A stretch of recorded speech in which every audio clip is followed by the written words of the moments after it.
11வது வயசுல 3 ஷேர் வாங்குறாரு. அந்த ஷேர் வாங்கி கொஞ்ச நாள்ல இறங்குறத பார்த்தோன்னே பயந்து விற்கிறாரு. மறுபடியும் அது 3 மடங்கு போகுது. அப்புறம் அவரே திட்டிக்கிறாரு, நான் ஏன் விற்றேன் அப்படின்னு. அப்புறம் என்ன சொல்றாரு, நான் 11வது வயசுல தான் ஷேர் வாங்கினேன், ரொம்ப லேட்டாக இன்வெஸ்ட்மெண்ட் ஆரம்பிச்சிட்டேன் அப்படின்னு சொல்லி.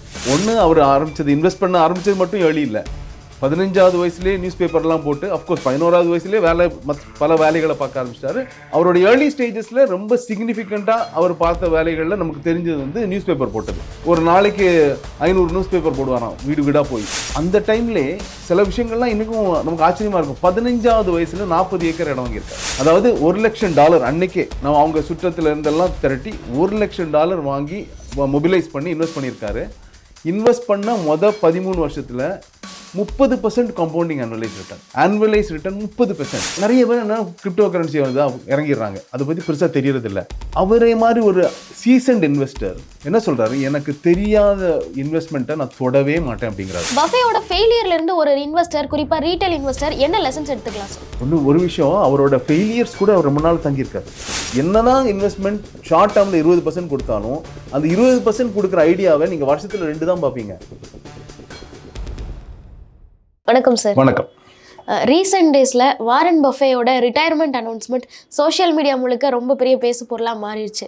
ஸோ வாரன் பஃபெட் நம்ம எல்லாருக்குமே தெரியும், இந்த இன்வெஸ்ட்மெண்ட் பண்ணுறவங்களுக்குலாம் ஒரு ஐக்கானாக தான் தெரிஞ்சிட்டு இருக்காரு. ஸோ இவ்வளோ சிக்னிஃபிகண்ட்டான பொசிஷன் எல்லார் மத்தியிலையும் வாரன் பஃபேக்கு கிடைக்குது அப்படின்னா அவரோட ஜேர்னி என்னவா இருந்திருக்கு, ஏன் அவருக்கு இவ்வளோ இம்பார்ட்டன்ஸ்? அவரோட ஜேர்னியில் அடிப்படை பிரின்சிபல் அப்படின்னு பார்த்தா ஃபர்ஸ்ட் டிசிப்ளின், அதுக்கப்புறம் simplicity, then believing in an idea, knowing an idea, staying long term. So இது ரொம்ப முக்கியமான அது.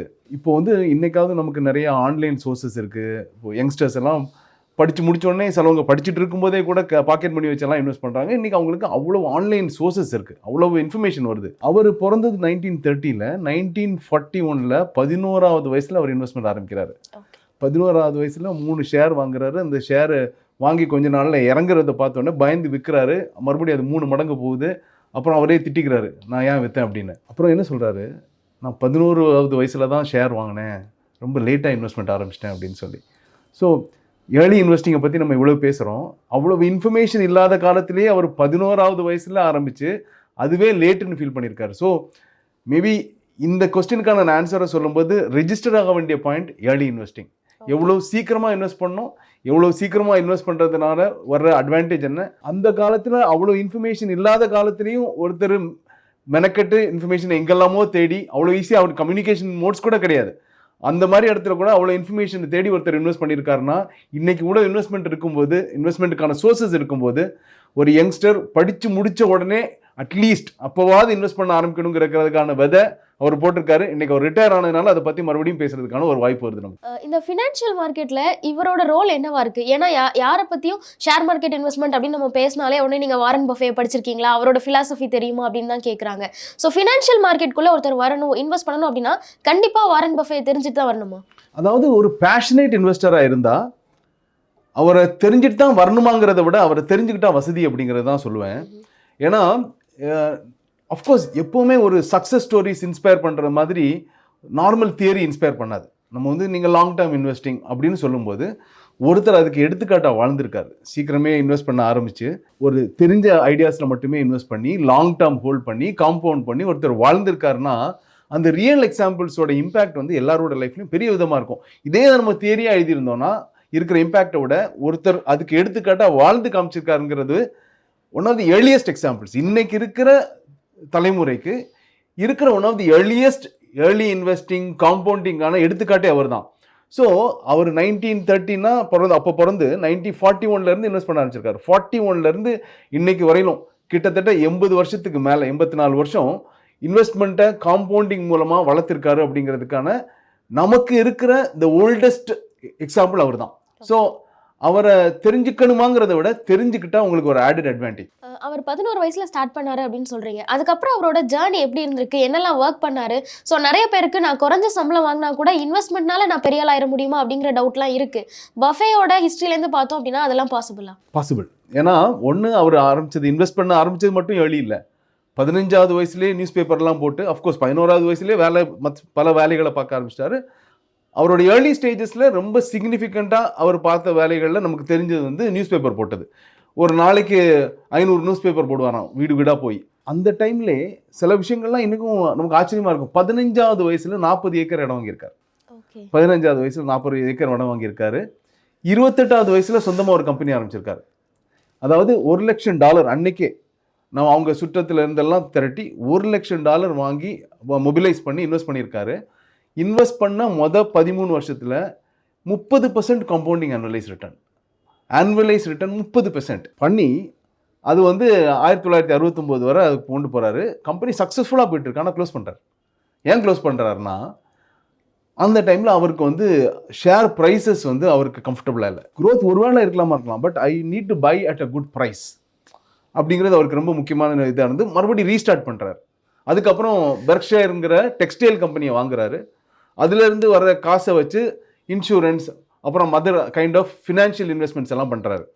இப்போது அவரோட ஏர்லி ஸ்டேஜஸில் இன்வெஸ்ட் பண்ணதுனால அவரோட இந்த வேல்யூ ஆஃப் மணி ரொம்ப தெரிஞ்சிருக்கு. அதனாலே அவர் என்ன பண்ணுறாரு, 28-29வது வயசில் இவ்வளவு அவர் ஆக்சுவலி இன்னைக்கு தருவாயில் அவரோட வெல்த் வந்து கிட்டத்தட்ட $150 பில்லியன். $150 பில்லியன் ஒர்த்தானவர் 28 வயசுல 31,000 சில்லற டாலருக்கு வாங்கின வீட்டில் தான் இன்னும் இருக்கார். அவர் இன்னும் ஒரு ரொம்ப சாதாரணமான ஒரு கார் தான் வச்சிருக்காரு. ஸோ அந்த சிம்பிளிசிட்டி, ஏன்னா அவரோட வேல்யூ ஆஃப் மணி தெரியுது.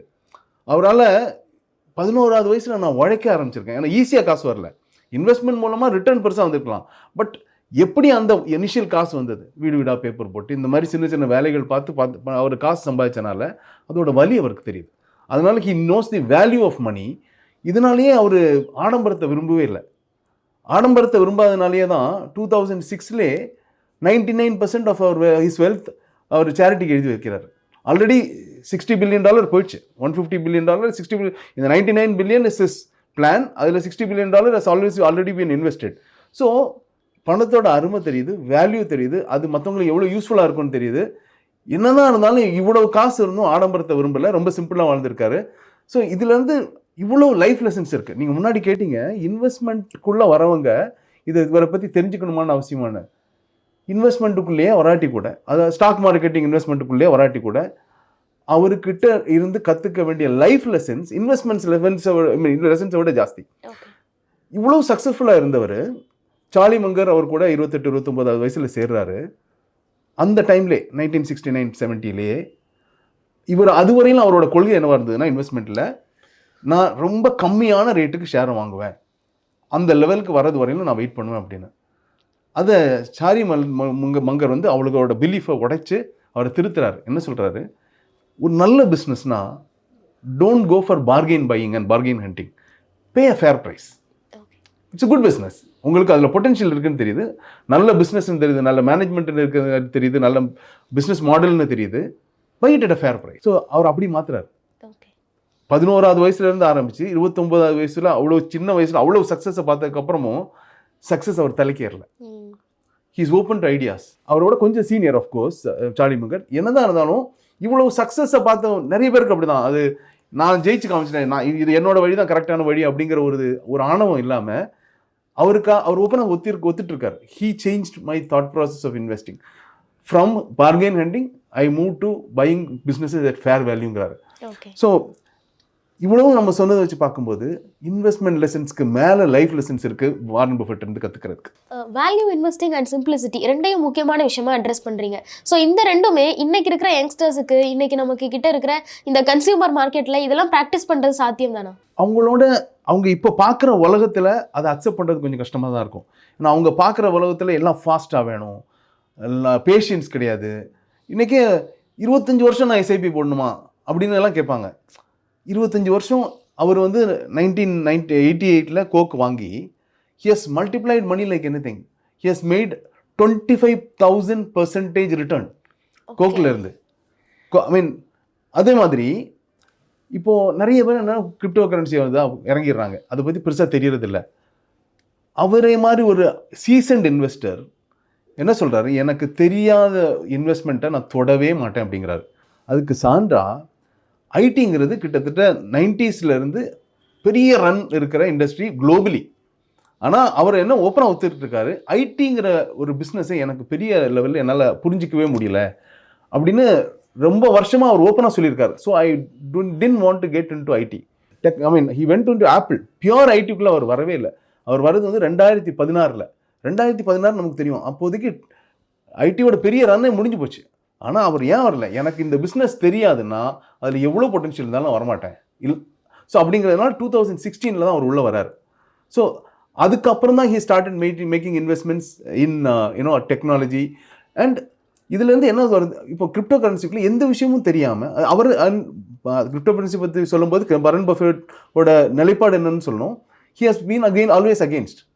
ஹி ஹஸ் ஆல்வேஸ் டோல்ட் எனக்கு இது புரியாத ஒரு விஷயம், I really don't believe in crypto currency அப்படின்னு. இன்றைக்கும் கிரிப்டோ இதை பற்றி நம்ம சொல்லும்போது சொல்லணும், லாஸ்ட் 1 yearல இங்கே கிரிப்டோ கரன்சி இட்ஸ் நெகட்டிவ். என்னதான் மார்க்கெட் டவுன் நம்ம ஈக்விட்டி மார்க்கெட்டை சொன்னாலும் Nifty has given 10% return and this has given a negative return. And வீழ்ச்சி வரும்போது பெரிய லெவலில் விழும், எந்த காரணமும் தெரியாமல். ஸோ அதுதான் அவர் சொல்கிறார், எனக்கு தெரியாத ஒரு இன்வெஸ்ட்மெண்ட்டுக்குள்ளே நான் போகவே மாட்டேன் அப்படிங்கிறாரு. ஸோ தெரிஞ்சு அவர் இன்வெஸ்ட் பண்ணதுனால, டைம் எடுத்து இன்வெஸ்ட் பண்ணதுனால, டைம் கொடுக்கவும் ரெடியாக இருக்கார். ஏன்னா அந்த பிஸ்னஸ் மேலே நம்புறாரு, அந்த பிஸ்னஸ் லாங் டேர்மில் வரும்னு. அண்ட் 1988 ஆரம்பிச்சு he still carried on is investments in Coke.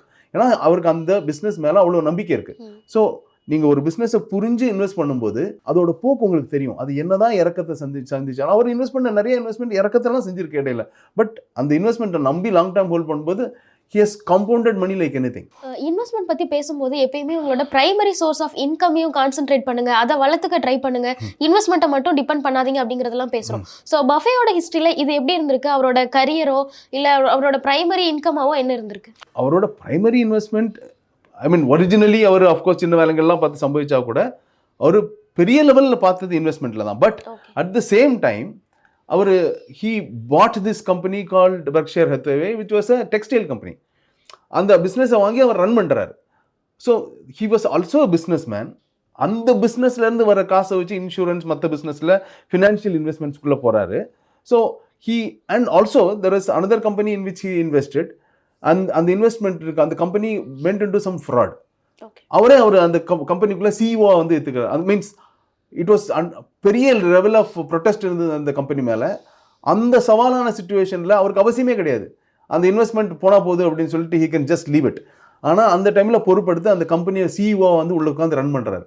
So which means அவர் வந்து உட்காந்து காசு வளரட்டும் அப்படின்னு மட்டும் இல்லை, ஒரு பிஸ்னஸ்ன்னு வரும்போது அந்த பிஸ்னஸில் அவர் நம்பி இன்வெஸ்ட் பண்ணும்போது அதுக்குள்ள ஒரு சவால் வரும்போது எல்லாரும் விலகிற டைமில் அவர் வந்து சிஇஓவாக உட்கார்றாரு. So he is not somebody who is a cool investor. ஒரு இன்வெஸ்ட் பண்ணுவோம், அதில் இல்லாட்டி அடுத்ததில் போவோம் அப்படின்னு இல்லை. அதில் ஒரு தர்ம சங்கடமான நிலை வருது. நம்மளே மாதிரி இன்னொரு பல இன்வெஸ்டர்ஸ் இருக்காங்க, அந்த பிஸ்னஸை காப்பாற்றணும், அதர் இன்வெஸ்டர்ஸை காப்பாற்றணும், மேபி எம்ப்ளாயிஸை காப்பாற்றணும். இந்த லெவலுக்கு ஒரு ப்ராடர் தாட்டை வந்ததுனால அதெல்லாம் அவரை சிஓ வந்து உட்கார வேண்டிய அவசியம் இல்லை. So he not only was an investor, he was invested in the company even beyond his investment in terms of his commitment to that company. Okay. So that is how you have to see, while most of the money was made out of investment, அவர் அதுக்கும் மேலே அந்த கம்பெனிஸ்க்கு contribute பண்ணியிருக்காரு. எதுக்காக இந்த question அப்படின்னா, Warren buffet பார்க்கும்போது அவர் மேலே இருக்கிற பெர்ஸ்பெக்டிவ் இன்வெஸ்ட்மெண்ட்னால பெரிய ஆளானவர், பணக்காரரானவர் அப்படிங்கிறது தான். ஸோ இன்வெஸ்ட்மெண்ட்னால மட்டும்தான் அவர் பெரிய ஆளா பணக்காரராக ஆனாரா, இல்லை வேற ஏதாவது வேல்யூஸ் நீங்கள் இப்போ சொல்கிற மாதிரி சிஇஓவா அவர் டேக் ஓவர் பண்ணிக்கிட்டாரு அப்படிங்கிறதெல்லாம் பார்க்குறோம். இந்த மாதிரியான வேல்யூஸையும் யங்ஸ்டர்ஸ் கவனிக்கணுமா? கண்டிப்பாக கவனிக்கணும். ஏன்னா இப்போது அவர் ஒரு பெரிய சாம்ராஜ்யத்தை வளர்த்துருக்காரு. இப்போ வந்து அவர் இன்வெஸ்ட்மெண்ட்டில் வெற்றியை வந்து ரொம்ப ஏர்லி ஸ்டேஜில் பண்ணிட்டார். இப்படின்னா அவர் பெர்க்ஷைர் ஹேத்வேக்குள்ளலாம் போக வேண்டிய அவசியமே இல்லை. ஒரு சிங்கிள் இன்வெஸ்டராக அவரோட காசையே போட்டு இன்வெஸ்ட் பண்ணி ஒரு பெரிய இன்வெஸ்ட்மெண்ட் சாம்ராஜ்யமாக அதை வளர்க்க வேண்டிய அவசியம் இல்லை. ஒரு பெரிய இன்வெஸ்ட்மெண்ட் சாம்ராஜ்யமாக அதை வளர்த்துருக்காரு. It's a business itself. It's not he ran an investment company which is a large business and with so many employees around, with legends like Charlie Munger who is part of it. So investor who ran a company, who owned a company, who guided companies. So அவருக்கும் loss வந்திருக்கு. Dexter ஷூஸுங்கிற ஒரு கம்பெனியில் 400 மில்லியனுக்கு மேலே invest பண்ணி அந்த company கம்ப்ளீட்டாக திவாலாச்சு. So இந்த மாதிரி ஐபிஎம்ல ஒரு பாயிண்ட் ஆஃப் டைமில் இன்வெஸ்ட் பண்ணி he came out in a loss. So இந்த மாதிரி he has also seen losses. So இதில் வந்து இன்வெஸ்ட்மெண்ட் மட்டும் பண்ணனா he has studied the companies, he was deep rooted in the companies, he was kind of part of the management itself. So அந்த மாதிரி தான். So அந்த பல நேரங்களில் அந்த பிஸ்னஸை கூட சேர்ந்து நடத்தியிருக்காரு. ஸோ இன்னைக்கு மாதிரி இப்போ இன்னைக்கு ஒரு ஸ்டாக்ல இன்வெஸ்ட் பண்ணுறாங்கன்னா பெரிய லெவலில் இன்வெஸ்ட் பண்ணுற ஆளுங்க கூட என்ன பண்ணுவாங்க, ஒரு லெவலுக்கு மேலே லாஸ் வருதா விட்டுட்டு அடுத்த கம்பெனியில் போவாங்க. இதுதான் மென்டாலிட்டி. ஏன்னா அது அவங்களுக்கு அந்த பெரிய எமோஷனல் அட்டாச்மெண்ட், சென்டிமெண்டல் அட்டாச்மெண்ட்லாம் கிடையாது. எமோஷ்னல்னு சொல்கிறத விட he was committed to that company, getting into as a CEO, இப்படியெல்லாம் இருந்திருக்காரு. ஸோ அவர் ஒன்றும் ரொம்ப ஈஸியாக நம்ம லைஃப்பை வாழ்ந்துடணும்னு நினைக்கல. அப்படின்னா ஈஸியாக வாழ்ந்துருக்கலாம், இந்த பிரச்சனைக்குள்ளெல்லாம் வந்திருக்கே வேணாம், ஆடம்பரமாக வாழ்ந்துருக்கலாம். இவர் இது எதையுமே பண்ணல. ஆக்சுவலி அவர் நிறைய வேல்யூஸ்க்கு இம்பார்ட்டன்ட் கொடுத்தது மட்டும் இல்லை, வேல்யூஸை நிறைய விதைச்சிருக்காரு. இப்போ வரையிலும் he spends a lot of time with youngsters. He likes to speak to youngsters, pass on the values to youngsters. அவர் என்ன சொல்கிறாரு, credit card use பண்ணாதீங்கிறாரு.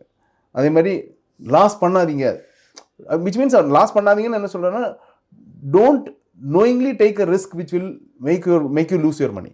Okay. So இந்த மாதிரி நிறைய கொள்கைகள்லாம் அவர் வந்து ஒரு சக்ஸஸ்ஃபுல் இன்வெஸ்டர் மட்டும் இல்லை, இந்தியாவில் இருக்கிறவங்க உட்பட, ராகேஷ் ஜுன்ஜுன்வாலா உட்பட have accepted him as his mentor.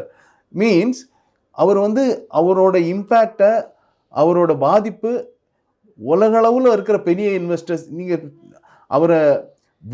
அவரை பார்க்கணும், அவர் சொல்கிறத கேட்கணுங்கிறதுக்காக இந்தியாவிலேருந்து இருக்கிற பெரிய ஃபண்ட் மேனேஜர்ஸ் எல்லாம் போய் அவங்க ஏஜிஎம் எல்லாம் அட்டன் பண்ணியிருக்காங்க. ஏஜிஎம் அவரோட letter is something which is very powerful and popular. So அவரோட இம்பேக்ட் இன்றைக்கும் நீங்கள் அஃப்கோர்ஸ் கடந்த 2 நாளாக பெரிய ஃபண்ட் மேனேஜர்ஸ் எல்லாருமே நிறைய பேர் இன்டர்வியூ பண்ணிட்டு இருக்காங்க. அவங்கக்கிட்ட பேசும்போது மெஜாரிட்டி ஆஃப் அவங்க சொல்கிறது அவரோட இன்வெஸ்ட்மெண்ட் சக்ஸஸை விட அவரோட லைஃப் லெசன்ஸை பற்றி நிறைய பேசுவாங்க. ஸோ அதுதான் அவரோட simplicity and long term compounding stories, commitment to a company and not being very simple, இதை பற்றி எல்லாம் தான் நிறைய பேர் பேசுகிறாங்க. ஸோ விச் மீன்ஸ் அவரோட life lessons R highly inspirational. So நம்ம அவர் இன்வெஸ்டராக மட்டும் பார்க்கக்கூடாது, அவரோட லைஃப்லேருந்து நிறைய விஷயம் கற்றுட்டு இருக்க வேண்டிய. இன்றைக்கி நமக்கு மீடியாவில் வெளியில் வந்திருக்கிறது இவ்வளோ. ஸோ டீப்பாக போக போக அவரோட புக்ஸ் எல்லாம் எடுத்து பார்த்தா there are so many lessons to learn. Buffet பொறுத்த வரைக்கும் அவர் ஸ்டார்ட் பண்ண காலத்தில் கோக்லலாம் இனிஷியல்லேருந்தே இன்வெஸ்ட் பண்ணியிருக்காரு, நிறைய இன்வெஸ்ட்மெண்ட் இருக்குங்கிறதெல்லாம் பேசுகிறோம். பட் இன்னைக்கு இருக்கிற மார்க்கெட் என்வைரான்மெண்ட்டில் ஒருத்தர் இதே மாதிரி இன்வெஸ்ட்மெண்ட்டை ஸ்டார்ட் பண்ணி இதே மாதிரி சக்ஸஸ்ஃபுல் ஆகுறது, இன்னொரு வாரன் பஃபே உருவாக்குறதுலாம் பாசிபிளா சார்? இன்னொரு வாரன் பஃபே உருவாக்குறது, சரி இந்தியாவோட வாரன் பஃபேன்னு நம்ம சொல்லணும்னா ராகேஷ் ஜுன்ஜுன்வாலாலாம் சொல்லலாம். அவங்கெல்லாம் எண்ணிக்கையில் ரொம்ப கம்மியாக இருப்பாங்க. ஏன்னா இவங்கெல்லாம் ஃபுல் ஃப்ளெஜ்டாக இன்வெஸ்டர் ஆனவங்க. ஸோ எல்லா இன்வெஸ்டரும் ஃபுல் ஃப்ளெஜ் இன்வெஸ்டர் ஆக முடியாது. ஆக முடியாதான்னு கேட்டால் அந்த லெவலுக்கான சக்ஸஸ் மேபி ரொம்ப ஃபியூ ஆளுங்க தான் இருக்கலாம். பட் நம்ம இப்போ என்ன ஒரு இன்வெஸ்டர் எடுத்துக்கணுன்னா அவரோட லைஃப் லெசன்ஸை கொஞ்சம் எடுத்துகிட்டு இப்போது அவரை முடிஞ்ச அளவுக்கு ரெப்ளிகேட் பண்ணி 100% அவரை ஃபாலோ பண்ணவும் முடியாது. ஏன்னா அவரும் லாஸ் பார்த்துருக்காரு. அவரோட ப்ராடர் பிரின்சிபல்ஸ் எப்படின்னா, இந்த லாங் டேர்ம் கம்பவுண்டிங் ஸ்டோரியை ஒருத்தர் பை பண்ணி அதை இருந்துட்டாங்கன்னா, ஒரு 10 கம்பெனி வாங்கினா ஒரு 3 ஷேர் மோசமாக போகலாம். பட் அந்த 6-7 companies, majority of the companies particularly நல்லா கற்றுக்கிட்டு அந்த கம்பெனியோட ஃபண்டமெண்டல்ஸ் தெரிஞ்சு மேனேஜ்மெண்ட் தெரிஞ்செல்லாம் இன்வெஸ்ட் பண்ணால் majority of the companies will do well. 1 or 2 will go bad, definitely அதுக்கான பாசிபிலிட்டியும் இருக்குது. ஆனால் இந்த 6 or 7 கம்பெனிஸ், இந்த majority of the companies will take care of that double digit kind of டீன்ஸில் சிஏஜிஆர் வர்றதுக்கான பாசிபிலிட்டி இருக்குது. ஸோ ஒரு விஷயம் மட்டும்தான், இன்னைக்கு அவர் எப்படி 16வது வயசில் இன்வெஸ்ட் பண்ணி ஒரு கம்பெனியில் பேனிக் ஆகி வெளியே வந்து அதுக்கப்புறம் அது 3 மடங்கானது வருத்தப்பட்டாரோ, அந்த மாதிரி நிறைய பேர் இன்னும் வருத்தப்பட்டு இருக்காங்க. ஸோ அந்த வருத்தம் வரக்கூடாதுன்னா ஒரு கம்பெனியை நீங்கள் நம்புறீங்க, நல்லா தெரிஞ்சு இன்வெஸ்ட் பண்ணுறீங்கன்னா அதுக்கு டைம் கொடுக்கணும். இப்போது நீங்கள் ஒரு கம்பெனியில் அதே இந்த இன்வெஸ்டர் எல்லாம் ஒரு பிஸ்னஸ் ரன் பண்ணுறவங்க எல்லாம் வேலை பார்க்குறவங்க, எப்படி அவங்க எஸ்டாப்ளிஷ் பண்ணுறதுக்கு டைம் அவங்க ஆர்கனைசேஷனில் கேட்பாங்களோ, அவங்க கஸ்டமர்கிட்ட கேட்பாங்களோ, அதே டைம் அந்த பிஸ்னஸ்க்கும் கொடுக்கணும்ல. ஸோ அந்த லாஜிக்கில் தான் பார்க்கணும். So life cannot and simple. Stock மார்க்கெட்டில் இன்வெஸ்ட் பண்ணி அது வந்து ஒரு மொமெண்டம்காக மட்டும் போய் ஒரு 20% எடுத்து வெளியில் வரவங்க அந்த மாதிரி ஆப்பர்ச்சுனிட்டி எப்போவாக தான் பார்ப்பாங்க. அவங்களால காசை காம்பவுண்ட் பண்ண முடியாது. வாரன் பஃபெட் மாதிரி இருந்தால் மட்டும்தான், ஒரு கம்பெனியில் லாங் ஸ்டாண்டிங்காக இருந்தால் மட்டும்தான் வீழ்ச்சி வரும், அதுக்கப்புறம் ஏற்றம் வரும்.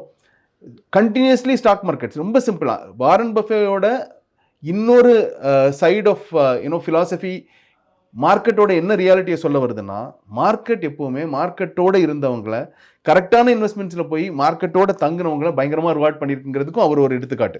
ஸோ இதுதான் பண்ணணும். அதாவது கிரிப்டோவில் ஃபாஸ்ட்டாக காசு பண்ணிடலாம், கேமிங்கில் காசு பண்ணிடலாம் அப்படின்னு சொல்லி இந்த குயிக் மணிக்காக வரவங்க காம்பவுண்டிங்கிறத உதாசீனப்படுத்துகிறவங்க.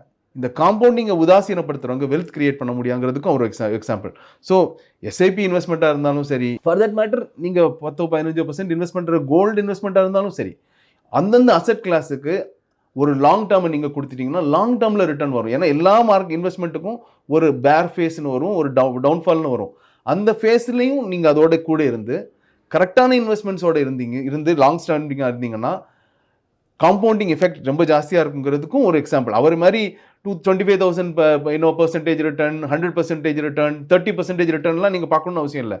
12-15% annualized ரிட்டர்ன் பார்க்கணும் அப்படின்னு நினைச்சா கூட ஜஸ்ட் டிசிப்ளின்டாக ஒரு நல்ல இன்வெஸ்ட்மெண்ட்டை தேர்ந்தெடுத்திருந்தாலே போதும். இந்த லாங் டேர்ம் இன்வெஸ்ட்மெண்ட் அப்படிங்கிறதே கொஞ்சம் பெயின்ஃபுல்லான ஒரு விஷயம் தான். நிறைய அப்ஸ் அண்ட் டவுன்ஸ் பார்ப்போம். ஸோ பஃபேக்கும் அந்த மாதிரி நடந்திருக்கு அப்படின்னு சொல்றீங்க. பஃபேயோட ஃபெயிலியர்ல இருந்து ஒரு இன்வெஸ்டர், குறிப்பா ரீட்டைல் இன்வெஸ்டர் என்ன லெசன்ஸ் எடுத்துக்கலாம் சார்? ஒரு விஷயம், அவரோட ஃபெயிலியர்ஸ் கூட அவர் ரொம்ப நாள் தங்கியிருக்காரு. விச் மீன்ஸ், ஏன்னா அவர் ரொம்ப கிளியராக சொல்லியிருக்காரு, நான் ஒரு பிஸ்னஸை நம்பி அது தெரிஞ்சதுக்கப்புறம் தான் இன்வெஸ்ட் பண்ணுறேன்னு. அவர் தெரிஞ்சதுக்கப்புறம் இன்வெஸ்ட் பண்ணியும் சிலது லாஸ் ஆகி ரொம்ப டைம் கொடுத்து அதுக்கப்புறம் ரெக்கவர் ஆகாமல் தான் அவர் வெளியே வந்திருக்காரு. இதுலேருந்து இன்னொன்று விஷயம் என்னென்னா, அவர் ஏன் இதை சொல்கிறாரு, அவர் இன்வெஸ்ட் பண்ண நல்ல ரிட்டர்ன் பார்த்து இன்வெஸ்ட் பண்ணி இறக்கம் வந்திருக்கு, அதுலேயும் ஸ்டே பண்ணியிருக்காரு. ஸ்டே பண்ணி அது ரிவார்ட் பண்ணியிருக்கு. அப்படி ஸ்டே பண்ணி ரிவார்ட் பண்ணாமல் போனது ஒரு 10ல் 3 இருக்கும். ஆனால் அந்த ஸ்டேயிங்கிற ஹேபிட், அந்த பிலீஃபுங்கிற ஹேபிட் இருந்ததுனால தான் அந்த 7 சக்ஸஸ் இருந்தது. இல்லைன்னா அந்த 7லையும் பெரும்பாலானது ஃபெயிலியர் லிஸ்ட்டில் போயிருக்கோம். ஸோ அது இதுலேருந்து என்ன சொல்ல வரேன்னா, ஸ்டேயிங் இன்வெஸ்டட், அதுக்கான ரீசனபிள் டைம் ஃப்ரேமை கொடுக்கணும். அது எல்லா இன்வெஸ்ட்மெண்ட்டுக்கும் நீங்கள் கரெக்டான இன்வெஸ்ட்மெண்ட்னு தேர்ந்தெடுத்துட்டீங்கன்னா கொடுக்கணும். அதில் 1-2 சோடப் ஆகும். பட் அந்த பேஷியன்ஸை மிச்சம் இருக்கிறது ரிவார்ட் பண்ணும். அது இதில் இருக்கிற லாஸையும் சேர்த்து அதை கவர் பண்ணிக்கும். ஸோ அது ரொம்ப முக்கியம். ஸோ ரொம்ப சிம்பிளாக நம்ம எஸ்ஐபியோட ஜஸ்ட் பர்சன்டேஜ் டேர்ம்ஸில் சொன்னால் கூட, நீங்கள் வந்து ஒரு இன்வெஸ்ட்மெண்ட் வந்து சேஃப் 12% காம்பவுண்டிங்கில் போனால் கூட, 12% காம்பவுண்டிங்கில் போனால் கூட 20 வருஷம் போட்டிங்கன்னா எஸ்ஐபி உங்களோட டோட்டல் இன்வெஸ்ட்மெண்ட் என்னவோ அதில் 6 மடங்கு ஆகுது. 15% ரிட்டர்னா 10 மடங்கு ஆகுது. இதே இது 10 வருஷத்தில் இந்த 12%ங்கிறது வெறும் 2 மடங்கு தான் ஆகும். 2.25 மடங்கு தான். 2.25 மடங்கு. இதே 20 வருஷம் ஆகும்போது 6 மடங்கு. ஸோ ஜஸ்ட் அதே percentage of return because of the impact of time and compounding 2.25 மடங்குலேருந்து 6 மடங்கு ஆகுது. ஸோ இது சாத்தியம் ஆகணும்னா பேஷியன்ஸ் இருந்தால் மட்டும்தான் முடியும். கரெக்டான இன்வெஸ்ட்மெண்ட்டுக்கு டைம் கொடுத்தா மட்டும்தான் அது வெல்த் கிரியேட் பண்ணும். என்னதான் இன்வெஸ்ட்மெண்ட் ஷார்ட் டேர்மில் 20% கொடுத்தாலும் அந்த 20% கொடுக்குற ஐடியாவை நீங்கள் வருஷத்தில் 2 தான் பார்ப்பீங்க. அதெல்லாம் 2 வருஷத்தில் 1 தான் பார்ப்பீங்க. அதை வச்சு நீங்கள் வெல்த்தை பில்ட் பண்ண முடியாது. அது எங்கே உங்களுக்கு காம்பவுண்டிங்கை கொடுக்குது? அது ஒரு சிம்பிள் ரிட்டர்ன் கொடுக்குது, முடிஞ்சு போச்சு. அதுக்கான காம்பவுண்டிங் இம்பேக்ட்டுக்கான வாய்ப்பே இல்லை. காம்பவுண்டிங்னா அதுக்கு லாங் டேர்ம் கொடுக்கணும். இம்பேஷியன்ட் தான் இந்த ஜென்ரேஷன். முன்னாடி இருந்த ஜென்ரேஷனை கம்பேர் பண்ணும்போது இம்பேஷியன்ட்டுக்கு தாங்கிறதுக்கு தான் உதாரணம். அவ்வளோ பேர் போய் கோடிக்கணக்காக போய் பிட்காயினில் இன்வெஸ்ட் பண்ணுறதும், கேமிங்கில் இன்வெஸ்ட் பண்ணிட்டு இருந்ததும், அஃப்கோர்ஸ் ட்ரேடிங்கில் இன்வெஸ்ட் பண்ணிட்டு இருந்ததும். இதோட ஹிஸ்ட்ரி எல்லாம் என்ன சொல்லுது? ட்ரேடிங்காக இருந்தாலும் சரி, பிட்காயினாக இருந்தாலும் சரி, இதுலலாம் லாஸஸ் தானே பார்த்தாங்க. இதில் மெஜாரிட்டி ஆனவங்க லாஸ் தானே பார்த்துருக்காங்க. இந்த ப்ரூஃப் சக்ஸஸ் பார்த்தவன் எவ்வளோ பார்த்தாங்கிறது முக்கியம் இல்லை, எத்தனை பர்சன்டேஜ் பார்த்தான். இப்போ ட்ரேடிங்கில் 9% தான் சக்ஸஸ் பார்க்குறான்னா அவன் எவ்வளோ பெரிய சக்ஸஸை பார்த்தா என்ன? நீங்கள் மிச்சம் இருக்கிற 91% நீங்கள் லாஸ் பார்த்துருக்கீங்களே. நீங்கள் வெறும் அந்த 9%க்காக நீங்கள் வாதாடுறீங்களே, நீங்கள் மிச்சம் இருக்கிற 99% வாஸ்ட் மெஜாரிட்டி அதுதான் முக்கியம். ஸோ அந்த இம்பேஷன்ஸ் இல்லைன்னா, வாரன் பஃபேயோட இந்த பிரின்சிபல்ஸை ஃபாலோ பண்ணலன்னா, நம்ம இந்த ஷார்ட் டேர்ம் பெனிஃபிட்ஸ்க்காக போய் அதில் யாரோ 1-2 பேர் பார்த்த சக்ஸஸை பார்த்து அவங்க வெறும் 9% தான் தெரியாமல் அந்த 91% நீங்களும் வந்து நிற்பீங்க. அதை அவாய்ட் பண்ணுறதுக்கும் இந்த மாதிரி லெசன்ஸ் முக்கியம். பஃபே வந்து இன்வெஸ்ட்மெண்ட்டோட காட்ஃபாதர் மாதிரி பார்க்குறாங்க. ஸோ அவரோட ரைட்டிங்ஸ் எல்லாத்தையும் நான் கம்ப்ளீட்டாக படிக்கிறேன், அவரோட ஸ்பீச் எல்லாம் கேட்குறேன், அவரோட ஃபிலாசபி, ஸ்ட்ராட்டஜி எல்லாத்தையும் கற்றுக்கிறேன், அது அப்படியே என்னோட லைஃப்பில் என்னோட இன்வெஸ்ட்மெண்ட்டில் நான் இம்ப்ளிமெண்ட் பண்ணுறேன் அப்படின்னு நினைக்கிறது இந்த மார்க்கெட் கண்டிஷனுக்கு சரியாக இருக்குமா? இல்லை ஒரு இன்வெஸ்டர் அவர்கிட்டேருந்து அந்த எக்ஸ்ட்ராக்டை மட்டும் எடுத்துக்கிட்டு நம்மளோட இன்வெஸ்ட்மெண்ட் டெசிஷன்ஸை நமக்கு ஏற்ற மாதிரி தான் நம்ம டிசைன் பண்ணணுமா? இதில் வந்து பெரும்பாலும் எடுத்துக்கணும். பட் நம்மளோட இண்டிவிஜுவாலிட்டிங்கிறத கொஞ்சம் உள்ளே கொண்டு வர்றது நல்லது தான். பட் நமக்கு வந்து இன்வெஸ்ட்மெண்ட்டை பற்றி சுத்தமாக ஐடியா இல்லை, எனக்கு அதுக்கான இன்டெலிஜென்ஸ் இல்லைன்னா பிளைண்டாகவே ஃபாலோ பண்ணலாம், தப்பே கிடையாது. பட் எதுக்கு கொஞ்சம் இன்டெலிஜென்ட்டாக திங்க் பண்ணணும்னு நான் நினைக்கிறேன்னா, சரி அவர் சொல்கிறாரு இல்லையா, அந்த ஐடியை பொறுத்தவரைக்கும் எனக்கு பெருசாக புரியல, ஐ வெயிட்டட் டில் 2016 அப்படின்னு. இப்போது இன்னைக்கு அந்த எக்ஸ்கியூஸ் கிடையாது. அன்னைக்கு அவருக்கு ப்ராப்ளி சோர்சஸ் இல்லை, இன்னைக்கு அளவுக்கு இன்டர்நெட் அந்த டைமில் இல்லை. So or he probably did not have the bandwidth to go do that. But மெயினாக சோர்சஸ் இந்த அளவுக்கு இல்லை. இன்றைக்கி ஐடியில் இருக்கிற அளவுக்கு, இன்றைக்கி ஏஐ மூலமாக ஃபாஸ்ட்டாக கிடைக்கிற அளவுக்கு டேட்டா இல்லை. ஸோ அதெல்லாம் probably you may have to learn. ஒரு பிஸ்னஸ், ஒரு ஹேப்பனிங் பிஸ்னஸ்னால் நீங்கள் ஃபாஸ்ட்டாக கற்றுக்க நிற்க முடியும். அந்த எக்ஸ்கியூஸ் நீங்கள் இன்றைக்கி எடுக்க முடியாது, எனக்கு அது புரியல அப்படின்னு.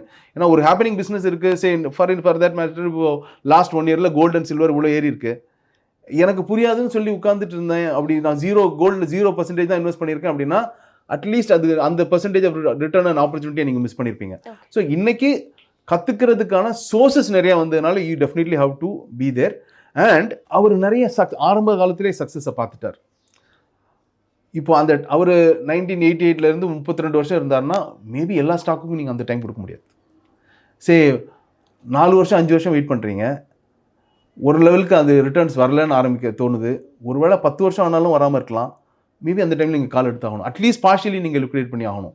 ஏன்னா அவர் வந்து இந்த கரேஜ் அவருக்கு எப்படி வந்ததுன்னா அக்குமுலேட்டட் வெல்த் அவ்வளோ ஆனதுக்கப்புறம், ரைட்? ஸோ அந்த டைமில் அவரால் எடுக்க முடியும். நீங்கள் இப்போ தான் வெல்த்தே கிரியேட் பண்ணுறீங்கன்னா உங்கள் காசு 10 வருஷமாக 12 வருஷமாக ஒன்றுமே பண்ணாமல் இருக்கிறது நீங்கள் சவிச்சிக்க முடியாது. பட் எஸ், பண்ண முடியும் ப்ரொவைடட் யூ ஹவ் டைவர்சிஃபைட். நீங்கள் டைவர்சிஃபை பண்ணால் டைம் கொடுக்க முடியும். But you somewhere have to draw a line. ஏன்னா அவர் லெவலுக்கு ஒரு சிறு முதலீட்டாளர் வந்து பெரிய ரிசர்ச் டீம் எல்லாம் வச்சு ஒர்க் பண்ண முடியாது. அவர் probably is research is saying there is something more to come in. அந்த லெவலுக்கான ரிசர்ச் கேப்பபிலிட்டிஸும் ஸ்டடியும் பண்ணுறதுக்கான பேண்ட்வித் ஒரு இண்டிவிஜுவல் இன்வெஸ்டருக்கு இருக்காது. So somewhere down the line he may have to take a call. He probably may have to take a call faster than Warren Buffett took. அது ஏன்னா அவர் he has all the resources research team எல்லாம் இருந்ததுனால அவரால் அதெல்லாம் பண்ண முடிஞ்சது. அதெல்லாம் இல்லாதவங்க அவ்வளோ லாங் டேர்மாக வச்சுக்க முடியாது. Particularly when it comes to stocks, portfolios they have to. ஒரு நல்ல ஒரு ஃப்ளெக்ஸி கேப் ஃபண்ட் இருக்குது, அதெல்லாம் நல்ல ஒரு மல்டி கேப் ஃபண்ட் இருக்குது, ஸ்மால் கேப் ஃபண்ட் இருக்குது. அது கன்சிஸ்டண்ட்டாக பெர்ஃபார்ம் பண்ணுது. ஸ்மால் கேப் விழும்போது மட்டும்தான் அது விழுது.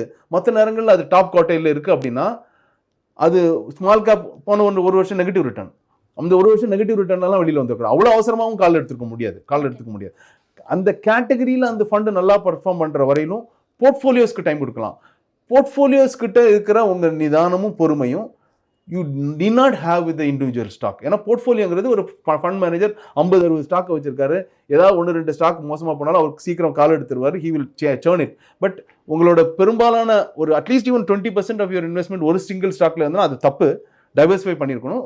ஸ்டில் நீங்கள் ஸ்டாக்ஸை பொறுத்தவரைக்கும் don't think you can see success like Warren Buffett. ஏன்னா அவருக்கு அதுக்கான ரிசோர்ஸஸும் டீமும் இருந்தது. ஸோ சிறு முதலீட்டாளர்கள் ஸ்டாக்ஸை பெரிய லெவலில் போகக்கூடாது. மேபி 20-25% ஆஃப் தி போர்ட்ஃபோலியோ தான் ஸ்டாக்ஸில் இருக்கலாம். மிச்சத்தெல்லாம் அவங்க பெரிய போர்ட்ஃபோலியோஸை நம்பி தான் போகணும். ஸோ என்னதான் அவரோட சக்ஸஸ் ஸ்டோரி இருந்தாலும் he had all the resources, he had all the learning, education. ஒரு நாளைக்கு 500 பேஜ் படிப்பாராம். இன்னைக்கு எத்தனை பேர் 500 பேஜ் படிக்கிறாங்க? ஸோ இதெல்லாம் நிறைய பேருக்கு இன்னும் சாத்தியம் இல்லாத விஷயம் தான். It is not an impossible task, but practically நிறைய பேர் பண்ண மாட்டாங்க. ஸோ இந்த லெவலுக்கு you probably are not taking your effort so much. அப்படிங்கிறதுனால ஸ்மால் இன்வெஸ்டர்ஸ் பெரும்பாலானவங்க ஒரு 25%க்கு மேலே டைரக்ட் ஸ்டாக்ஸ் போர்ட்ஃபோலியோக்குள்ளே போகக்கூடாது. அவரோட bandwidth, learning, education, research, patience இன்னைக்கு நிறைய இன்வெஸ்டருக்கு இல்லைங்கிறது தான் உண்மைங்கிறதுனால 20-25%க்கு மேலே டைரக்ட் ஸ்டாக்ஸ்க்குள்ளே போகக்கூடாது. போர்ட்ஃபோலியோஸ் தான் ஜாஸ்தி வச்சுக்கணும், மோஸ்ட்லி மியூச்சுவல் ஃபண்ட்ஸ் மூலமாக. ஸோ வாரன் பஃபே பற்றி நிறைய சொன்னீங்க. அதில் நிறைய விஷயம் ஒரு ரீட்டைல் இன்வெஸ்டருக்கு சாத்தியமே இல்லை அப்படிங்கிறது நீங்கள் சொல்லும் போதே தெரியுது. ஸோ ஒரு ரீட்டைல் இன்வெஸ்டராக இருக்கிறவங்க பஃபே கிட்டேருந்து எடுத்துக்க வேண்டிய ஒரு ஃபிலாசபி இல்லை ஒரு ஸ்ட்ராட்டஜி அப்படின்னா என்ன சொல்வீங்க sir? Patience, but you don't have to be unreasonably eternally patient. அதில் ஒரு caution, simplicity, understanding what you're investing ரொம்ப முக்கியம்.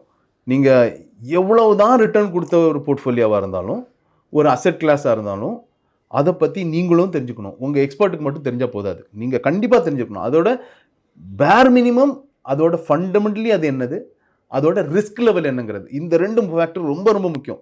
That's why Buffett did not invest in something which he did not understand. என்னதான் எவ்வளோ பெரிய எக்ஸ்பர்ட்டாக இருந்தாலும் ஒரு லெவலுக்கு அதோட பேசிக்ஸ் தெரியாமல் இன்வெஸ்ட் பண்ணாதீங்க. தென் கிரெடிட் கார்டு, அஃப்கோர்ஸ் இது இன்வெஸ்ட்மெண்ட்டுக்கு அப்பாற்பட்டது. கிரெடிட் கார்டுங்கிறது நிறைய பேர் அந்த டிசிப்ளினை, பர்டிகுலர்லி இ காமர்ஸ் வந்ததுக்கப்புறம் அவர் கிரெடிட் கார்டோட முன்னாடி 2 வாட்டி வாசிச்சவங்க இன்றைக்கி 10 வாட்டி அதை வாசிக்கணும்.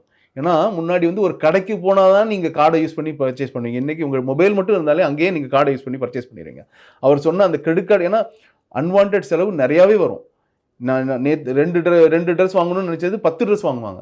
ஸோ அந்த அவர் கிரெடிட் கார்டு பற்றி சொன்ன அது அஃப்கோர்ஸ் ஃபினான்ஷியல் டிசிப்ளினில் தான் வருது. ஸோ அந்த பாயிண்ட்டையும் நம்ம சொல்லணும். கிரெடிட் கார்டு யூசேஜ் தேவைக்கு மட்டும் யூசேஜ். அந்த கிரெடிட் கார்டு இல்லாட்டியும் நான் இந்த விஷயம் மட்டும்தான் வாங்கியிருப்பேன், அதை தான் இன்றைக்கி கிரெடிட் கார்டை யூஸ் பண்ணி வாங்குறேன். ஒரு இபி பில்லை கட்டுறேன், அதெல்லாம் பர்ச்சேஸ் பண்ணுறேன், ரைஸ் வாங்குறேன். இந்த ஃபெஸ்டிவலுக்கு நான் எப்படியும் ஒரு ட்ரெஸ் வாங்கியிருப்பேன். அந்த கிரெடிட் கார்டு இல்லைன்னா என் கையில் கேஷ் இருக்கும்போது நான் என்ன தான் வாங்கியிருப்பேனோ அதை மட்டுமே வாங்குறதுக்கு கிரெடிட் கார்டு யூஸ் பண்ணி அந்த 45 டேஸில் ஃபுல்லாக பே பண்ணி அவர் அந்த பாலிசி, அந்த விஷயத்தை கண்டிப்பாக யூஸ் பண்ணணும். இன்வெஸ்ட்மெண்ட்டில் know your investment. give it ideal time. Of course our level ku may not be possible in stocks, that is very important. And simplicity is not bad. Don't splurge.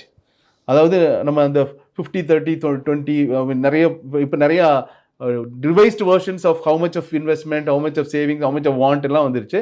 But சேவிங்ஸுக்கும் அதாவது இன்வெஸ்ட்மெண்ட்டுக்கு definitely அந்த 20%-25% பேர் minimum invest பண்ணுங்கள். So அவரால் எப்படி முடிஞ்சது, probably அவர் ரொம்ப சிம்பிளாக வாழ்ந்ததுனால, அவ்வளவு காசு பார்க்கும்போதும் அவர் ஆடம்பரத்துக்கு நிறையா செலவு பண்ணாதனால, இன்வெஸ்ட்மெண்ட்டுக்கு நிறையா காசு ஒதுக்க முடிஞ்சதுனாலையும் தான் அந்த $150 பில்லியன் சேர்த்துக்கிட்டார். மேபி அவர் ஆரம்ப காலத்திலே ஆடம்பரத்துக்கு ரொம்ப இம்பார்ட்டன்ஸ் கொடுத்துருந்தாருன்னா இந்த $150 பில்லியன் $50 பில்லியன் கூட வந்திருக்காது. ஏன்னா அவர் அவ்வளவு ஏர்லியாக சின்ன வயசுலேயே சம்பாதிக்க ஆரம்பிச்சு, அவ்வளோ சின்ன வயசுலேயும் சிம்பிளாக இருந்து ஆடம்பரத்தை நாடாமல் இன்னைக்கு மாதிரி ₹1,00,000 ஐஃபோனுக்கு கொண்டு கொடுக்காம, கேட்ஜெட்டுக்கு 2.5 லட்சம் கொண்டு கொடுக்காம, 3 லட்சம் ரூபாய் பைக்கு கொண்டு கொடுக்காம, ஐ மீன் அஃப்கோர்ஸ் இதெல்லாம் தேவையான அளவுக்கு மட்டும், தேவையான குவான்டிட்டி மட்டும் வாங்கி பண்ணியிருந்தா இன்னைக்கு ஒருத்தர் அவர் மாதிரி சக்ஸஸ் பார்க்க முடியும். So which means he had so much of surplus created because of his simple life. அதனால தான் அவர் இவ்வளோ வெல்த் கிரியேட் பண்ணார். So these are the basic lesson somebody should learn.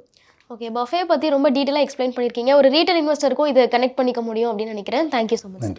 மேலும் ஈடி தமிழ் சேனல்ல வரப்போகும் பிசினஸ் மற்றும் அது ரிலேட்டடான வீடியோவை பார்க்க உடனே கீழே இருக்க சப்ஸ்கிரைப் பட்டனை கிளிக் பண்ணுங்க.